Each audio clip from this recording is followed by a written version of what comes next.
Hola amigas y amigos, vamos a ver hoy un tema que es especialmente querido para mí, Kant y la Ilustración, por los dos elementos que están en este título.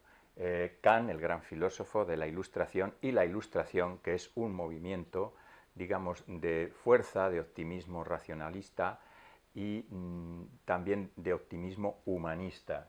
El lema de la Ilustración, lema que se debe a Kant, es en latín sapere aude, atrévete a saber. ¿Esto qué significa? Significa que tienes que hacer un esfuerzo, no solo de la razón, sino también de la voluntad. ¿Un esfuerzo para qué? Para conseguir tu mayoría de edad, tu independencia intelectual, psicológica y moral. Esa mayoría de edad de la humanidad que es el gran lema y el gran, digamos, deseo, el desideratum de la Ilustración, la meta de la Ilustración, que la humanidad alcance su mayoría de edad. Y solo puede hacerlo con un esfuerzo del conocimiento y de la voluntad. Bien, precisamente a Kant le debemos, aparte de este lema, sapere aude, la distinción muy clara entre conocimiento y voluntad dentro de la razón. Kant llama al conocimiento filosófico, científico, razón teórica, es decir, el conocimiento de lo que las cosas son, que es tremendamente útil para el ser humano, porque no tenemos un conocimiento instintivo suficiente como el que tienen los animales y nos tenemos que valer de lo que tenemos, que es la razón. Y lo mismo sucede con el otro gran conocimiento que muchas veces se desprecia o se ignora o se deja, digamos, marginado para que lo ocupen otros estamentos, otros elementos, otras instancias psicológicas, que es la voluntad. La voluntad también es una cuestión de la razón. Es la razón práctica. Es decir, si tenemos que ser racionales y tenemos que ser además estrictos para alcanzar un conocimiento teórico, es decir, un conocimiento de lo que las cosas son, también lo tenemos que ser a la hora de decidir qué queremos que las cosas sean. Y ese es el tema de la razón práctica. Conocimiento y voluntad en Kant son razón teórica y razón práctica. Bien, decía que la Ilustración es un gran movimiento, no se reduce solo a Kant, claro está. Está todo el movimiento de la enciclopedia, de los ilustrados, de multitud de científicos y filósofos que realmente están promoviendo la gran meta universal, es decir, no para unos seres humanos en concreto, sino para toda la humanidad. Se habla en nombre de la humanidad. Y esa meta es un conocimiento, el siglo de las luces, una ilustración. En esta época que estamos viviendo ahora, de noticias falsas, de manipulaciones masivas, que incluso se promueven desde estamentos muy poderosos del poder, y que arrasan en medios masivos que llega a todo el mundo, hasta las personas que no tienen una educación o una cultura. Todo el mundo tiene hoy un móvil, todo el mundo está hoy enganchado a las redes, por ahí circulan cantidad de noticias falsas, de manipulaciones intencionadas. ¿Qué lema más bonito el de la Ilustración? Si quieres ser libre, si quieres desarrollarte como persona, si quieres tener un futuro, sapere aude, atrévete a saber, busca la verdad, no cojas lo primero que veas, no sigas simplemente la tradición o simplemente la autoridad o simplemente aquello que te gusta, indaga, esfuérzate, porque si no estarás siendo manejado por fuerzas que te son extrañas. Bien, Kant es un ilustrado, por supuesto, es quizás, digamos, el filósofo que mejor expresa esos ideales de la Ilustración. Y por eso él intenta resolver el dilema que teníamos en el siglo anterior entre racionalismo y empirismo. El racionalismo y el empirismo, como vimos, compartían, digamos, los grandes ideales y las grandes metas de la Ilustración. Conseguir la autonomía del ser humano mediante el conocimiento, mediante la razón, mediante la ciencia y la filosofía. Pero se separaban entre sí, se enfrentaban en el análisis del conocimiento. El análisis del conocimiento es fundamental en esta época. Lo es desde el Renacimiento. ¿Por qué? Porque estamos proponiendo, los filósofos están proponiendo, que el ser humano se guíe a sí mismo. Y además dicen que se puede guiar a sí mismo porque está dotado de un instrumento privilegiado, que es la razón. En realidad no tenemos otro, no tenemos otro fiable. Y ese instrumento privilegiado le proporciona un conocimiento sobre lo que hay y sobre lo que debe haber, sobre lo teórico y sobre lo práctico, sobre la realidad y sobre la ética. Pero claro, para eso es fundamental que el conocimiento sea seguro, que el conocimiento no se equivoque, puesto que a veces todo lo humano es digamos, frágil, todo lo humano es relativo, todo lo humano es limitado, por lo tanto, tenemos que buscar un conocimiento que sirva para siempre y para todos, un conocimiento que sea capaz de sustituir las autoridades anteriores. ¿Cuáles eran las autoridades anteriores? Lo vimos en la Edad Media, ¿no? La Iglesia decía, bueno, vamos a ver, ¿dónde vas tú con tu filosofía o con tu ciencia? Si Dios nos ha dicho lo que hay que hacer, y yo te lo voy a decir porque yo soy el transmisor de la palabra de Dios. Ahí se acababa la discusión. Ahí la autoridad imponía su seguridad, porque venía esa seguridad avalada por la divinidad. Pero si sustituimos esa autoridad por la razón humana, hay que investigar muy bien esa razón humana para que realmente sea universal, es decir, sea válida para todos y sea cierta. Bien, eso es lo que intenta Kant en su gran obra, La crítica de la razón pura, una de las magnas obras de la filosofía. Su intento es precisamente resolver ese conflicto, el conflicto de fundamentar el conocimiento humano y de buscar un conocimiento humano que sea realmente universal. La ciencia vimos que lo tenía más fácil, claro, porque en la ciencia hay un consenso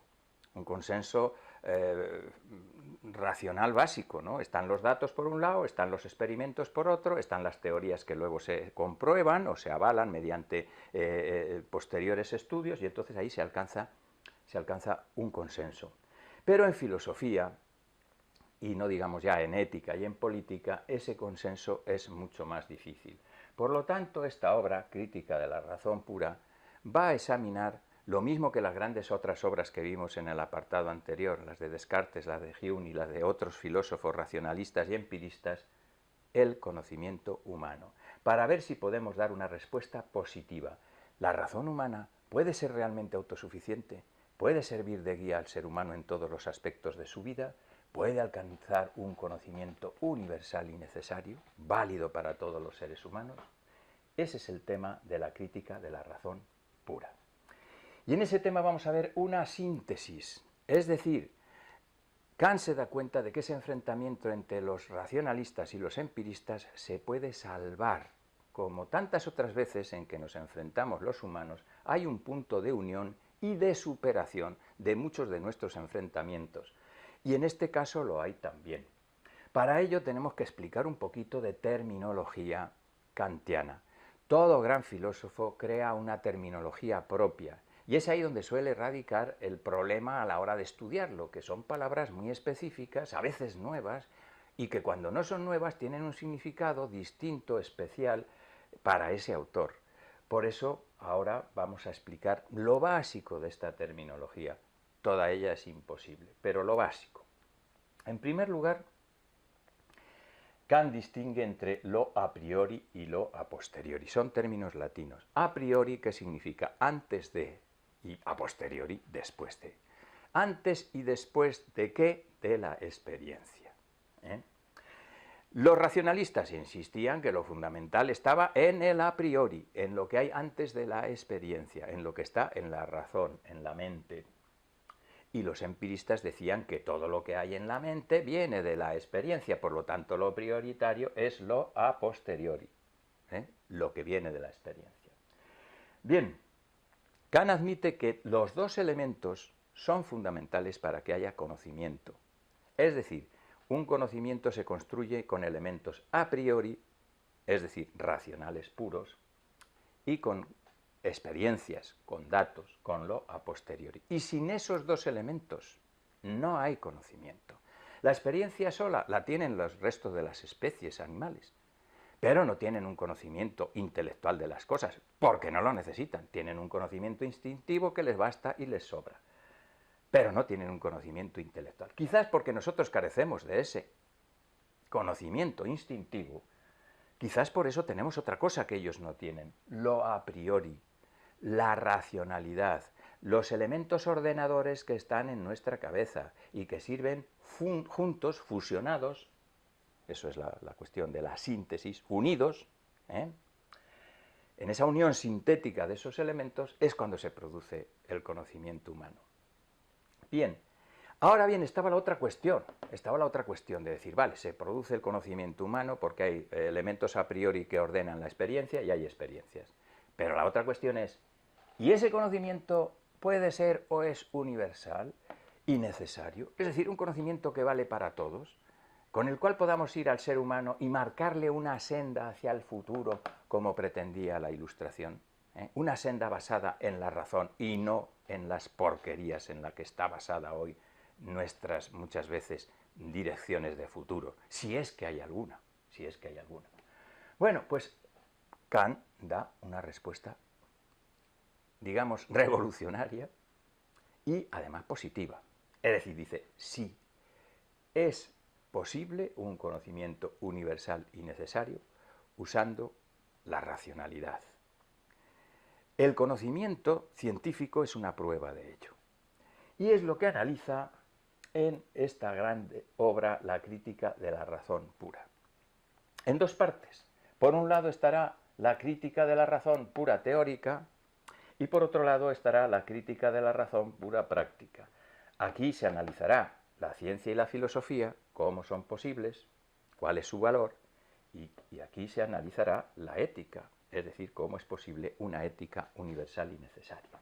Bien, ¿cómo se produce el conocimiento teórico? El conocimiento teórico no es el conocimiento puramente libresco, Teórico significa el conocimiento de lo que las cosas son, porque nosotros conocemos las cosas no directamente, sino a través de teorías. La experiencia sola no es conocimiento en el ser humano, no es un conocimiento universal, es un conocimiento muy frágil, si es conocimiento siquiera.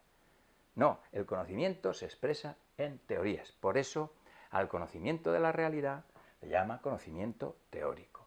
La ciencia es un ejemplo de ello, ¿verdad? La ciencia se expresa en teorías y no en impresiones, en recuerdos, en datos aislados, en cositas que se me ocurren, ocurrencias, no, en teorías. Bien, para ver cómo es posible el conocimiento teórico, en esta magna obra, La crítica de la razón pura, se hace un análisis que es tremendamente pormenorizado y que, claro, no nos va a dar tiempo a desarrollar. Vamos a ver simplemente sus, digamos, términos básicos, Dice Kant, lo primero que tenemos que tener para conocer una cosa son datos, pero, datos empíricos, pero esos datos tienen que estar organizados. No vemos las cosas simplemente como si fuera una especie de archivo fotográfico, ¿no? O como un cajón donde se van metiendo las cosas y se guardan aquí. No, los datos vienen desde el principio, hoy diríamos, procesados por las neuronas, ¿no? Por los circuitos neuronales. Entonces no se sabía esto, entonces él dice, por la razón pura. Los datos son, por la razón pura, ordenados y asimilados.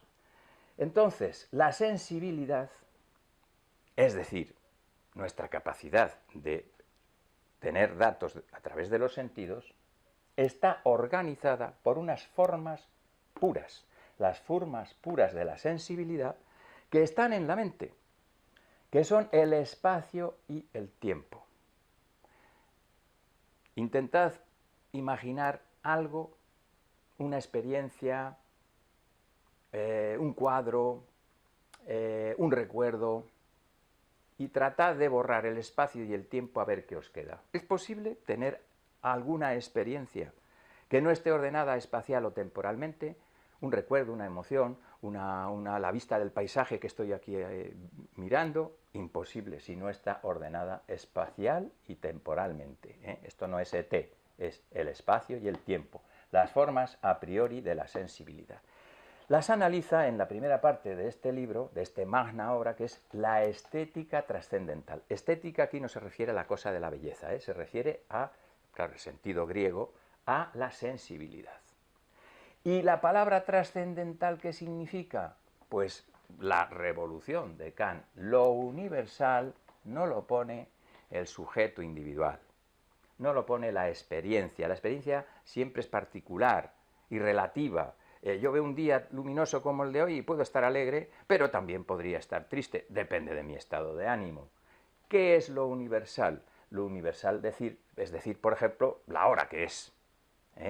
Lo universal es aquello que está ordenado espacial y temporalmente, porque el espacio y el tiempo son formas racionales puras, pero a la vez están también en el exterior, están también en la realidad.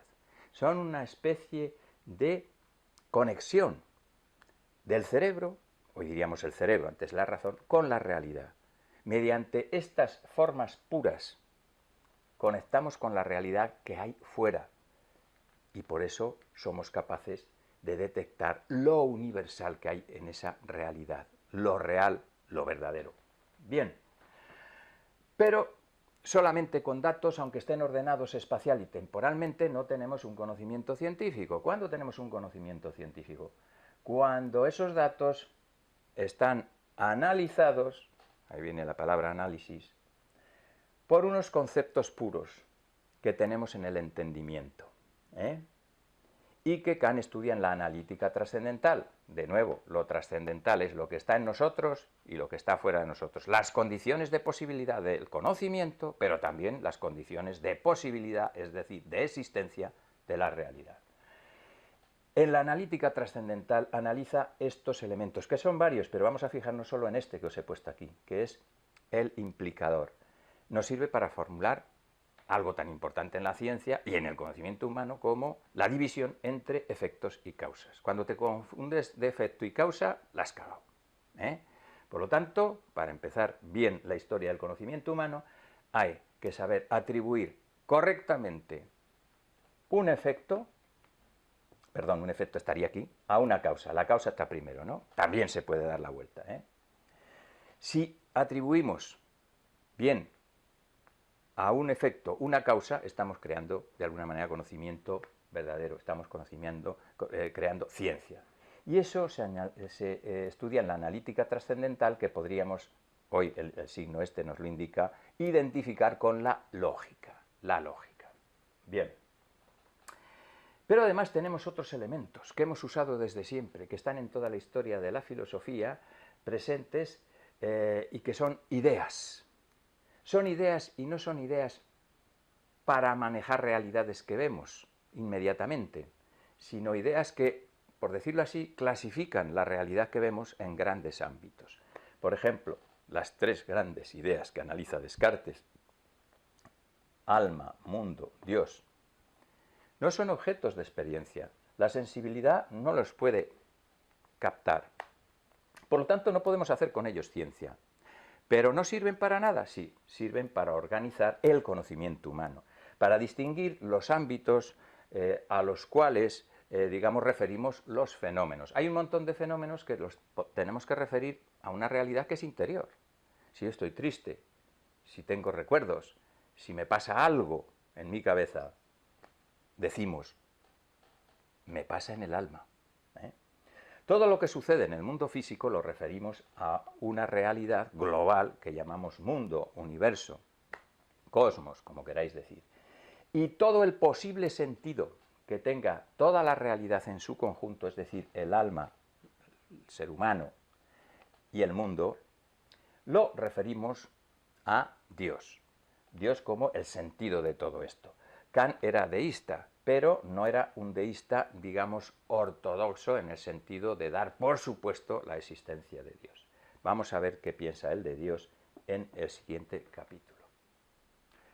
Bueno, antes de pasar al último de nuestros, digamos, temas, que es un tema muy importante, que es el tema de la ética, vamos a hacer una pequeña recopilación. En la crítica de la razón pura, Kant logra fundamentar el valor objetivo, necesario, universal que tiene el conocimiento humano. El conocimiento científico ha quedado, por lo tanto, explicado. No es un conocimiento que sea simplemente circunstancial, no es un conocimiento que sea simplemente, digamos, utilitario, es un conocimiento verdadero. Y es un conocimiento verdadero porque es trascendental. Recordad las T's, ¿no? Trascendental, es decir, porque está elaborado con una especie de instrumento privilegiado que tiene el ser humano, que es la razón pura, con el cual logra captar lo que hay fuera, no solamente los datos, sino la organización que las cosas tienen en el exterior, la organización espaciotemporal, la organización de efectos y causas y también la organización en grandes ámbitos de la realidad, el alma, el mundo, Dios. Es lo que estábamos analizando en la dialéctica trascendental, las ideas puras de la razón. Bien, pasamos entonces a la cuestión de la ética, que la analiza en la crítica de la razón práctica. En realidad tendría que decir crítica de la razón pura práctica, porque lo que examina ahí no es la materia de la ética, es decir, qué hay que hacer, qué no hay que hacer, los mandamientos. Lo que examina aquí es cómo es posible una ética universal. Y solo es posible si es racional pura, es decir, si se basa en un elemento racional que tenemos todos los seres humanos en la cabeza, diríamos hoy, en la razón, en el a priori. Y diréis, ¿y qué podemos tener con respecto a la ética los seres humanos de común si nos hemos estado dando de moñigazos desde que hemos nacido? Es decir, el enfrentamiento ético y político pues es tan antiguo como nosotros mismos probablemente. ¿Tenemos algo en común? Sí, la razón pura, dice Kant. Si nos rigiéramos por un principio ético incondicionado, es decir, no sometido a ninguna condición, sino que realmente respondiese a un bien absoluto, estaríamos todos en el camino de la ética. Un bien absoluto, ¿qué es? No es algo abstracto, es algo muy concreto. Es aquello que es bueno para mí y al mismo tiempo bueno para toda la humanidad. Fijaros qué sencillo. Esto además lo ha expresado la humanidad desde tiempos muy antiguos. No hagas a los demás lo que no quieras para ti o lo que no quieras que te hagan a ti. Es una de las múltiples formas de ese mandato ético universal, que ya en Oriente era conocido y había sido formulado. Kant lo expresa de otra manera. Obra de manera que tu actuación pueda ser modelo de legislación universal. Es decir, al obrar, al hacer un acto tan sencillo como tirar un papel al suelo, y no digo nada, un envoltorio de plástico, piensa, esto mismo lo deberían estar haciendo ahora 7.800 millones de personas, y piensas en las consecuencias. ¿Serían buenas para ti? ¿Son buenas para los demás? Eso es el imperativo categórico. La forma de la ética, la forma que debe tener el mandato ético. Todo lo que se salga de esta forma ya no es fiable. Por eso, por ese camino, por el camino del imperativo categórico, llegamos al ideal de la ética. El ideal de la ética es una ética que sea autónoma y a la vez universal. Autónoma significa libre, es decir, que te la has dado tú a ti mismo como persona mayor de edad que eres, mayor de edad moral e intelectual, no de la otra. Y esa autonomía, esa libertad tuya, a su vez, tiene el rasgo de la universalidad, es decir, que es buena no solo para ti, sino para todos. Por eso decía Kant que no hay en el mundo, ni fuera del mundo, nada mejor que una buena voluntad. Y una buena voluntad es una voluntad que se rige por un imperativo categórico, por una razón moral, autónoma, incondicionada y universal. Lo bueno. Claro, el tema de lo bueno le lleva a recuperar a Kant lo que habíamos dicho antes, el tema de Dios. Porque lo bueno, evidentemente, aquí no es recompensado, evidentemente, ¿no? Esta actitud ética no se corresponde con un éxito social, precisamente, no digamos con un éxito político, porque no estamos en el periodo de las bromas. Entonces, ¿qué pasa? Pues pasa que la ética tiene como objetivo un fin último, un ideal, no un fin inmediato. tiene como fin último el triunfo de la bondad. Y ese triunfo de la bondad debería ir unido al triunfo de la justicia. ¿Y quién puede hacer una justicia ética sino Dios? Por lo tanto, dice Kant de Dios algo muy interesante, ¿no? Dios no sabemos si existe, no lo podemos probar científicamente, pero sí sabemos que debería existir. Efectivamente, debería existir un Dios. Yo lo voy a decir medio en bromas, porque tampoco nos vamos a poner tan serios. Que aquel individuo que deja un plástico en el suelo le lanzase un rayo en sálvase a la parte.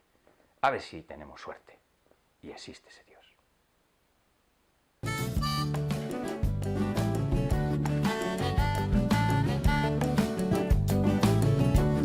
When you meet a friend, that ain't nothing you can do. That ain't nothing you can